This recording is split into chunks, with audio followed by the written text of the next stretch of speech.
Welcome to Pappu's kitchen. நான் இன்றைக்கி பாப்பூஸ் கிச்சனில் பொங்கல் ஸ்பெஷலுக்காக நாம் எல்லாருக்கும் பிடிச்ச சர்க்கரை பொங்கல் செய்ய போகிறேன். இந்த சர்க்கரை பொங்கல் எப்படி செய்கிறங்கிறத பற்றி நாம் இப்போ பார்க்கலாம். சர்க்கரை பொங்கல் செய்கிறதுக்கு 1 கப் பச்சரிசி எடுத்து வச்சுருக்கேன். 1 கப் பச்சரிசிக்கு அரை கப் பாசிப்பருப்பு எடுத்திருக்கேன்.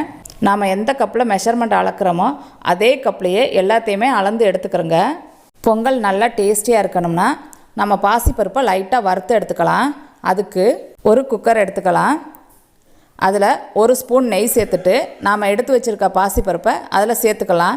சேர்த்துட்டு கருகாமல் நல்லா வாசனை வர்ற வரை வறுத்து எடுத்துக்கலாம். பாசிப்பருப்பு வாசனை வர ஆரம்பிச்சிருச்சு. பருப்பு நல்லா வறுபட்டுருச்சு. இப்போது நாம் எடுத்து வச்சுருக்க அரிசியை 2 தடவை கழுவிட்டு இது கூட சேர்த்துக்கலாம். சேர்த்துட்டு இதை ஒரு தடவை லைட்டாக கலந்து விட்டுறலாம்.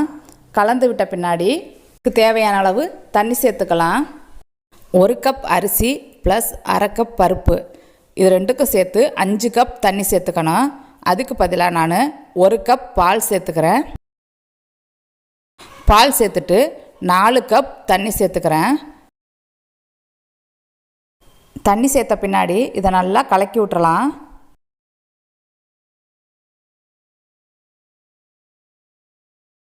இப்போ இதை மிதமான சூட்டில் 4 விசில் வர வர வேக வச்சு எடுத்துக்கலாம். இப்போ இது வேகட்டும். நம்ம வெள்ளைப்பாகும் முந்திரி திராட்சையும் ரெடி பண்ணிக்கலாம். அதுக்கு ஒரு பாத்திரத்தில் 2 ஸ்பூன் நெய் விட்டுக்கிறேன். நெய் சூடான உடனே நாம் எடுத்து வச்சுருக்க முந்திரி பருப்பை லைட்டாக வறுத்து எடுத்துக்கலாம்.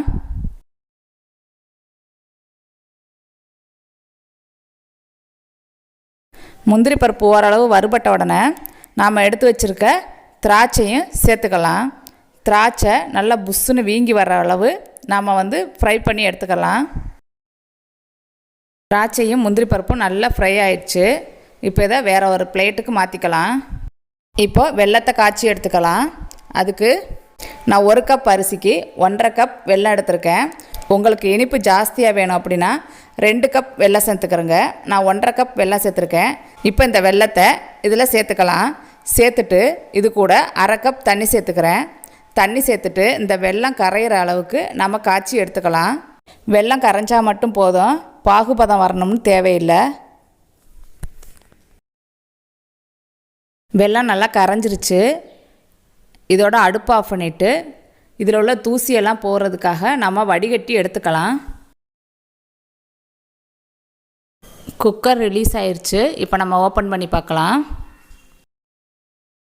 பருப்பு சாதம் ரெண்டுமே நல்லா குழைய வெந்திருக்கு. இதை இன்னும் கொஞ்சம் குழைய வைக்கிறதுக்காண்டி நல்லா மிக்ஸ் பண்ணி விட்டுறலாம். மிக்ஸ் பண்ணி விட்டுட்டு திரும்ப நம்ம ஸ்டவ்வில் எடுத்து வச்சிடலாம். இப்போ இதை லோ ஃப்ளேமில் வச்சுட்டு நாம் கரைச்சி எடுத்து வச்சுருக்க வெள்ளைப்பாகுவை இதில் சேர்த்துக்கலாம். சேர்த்து ஒன்றோட ஒன்றா நல்லா கலந்து விட்டுறலாம்.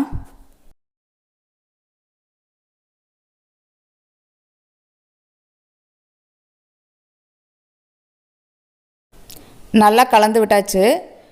இப்போது வாசனைக்காக 1 டீஸ்பூன் ஏலக்காய் தூள், நாம் வறுத்து எடுத்து வச்சுருக்க முந்திரி பருப்பு திராட்சையும் சேர்த்துக்கலாம். இது கூட 2 ஸ்பூன் நெய் சேர்த்துக்கலாம். சேர்த்து நல்லா கலக்கி விட்டுறலாம்.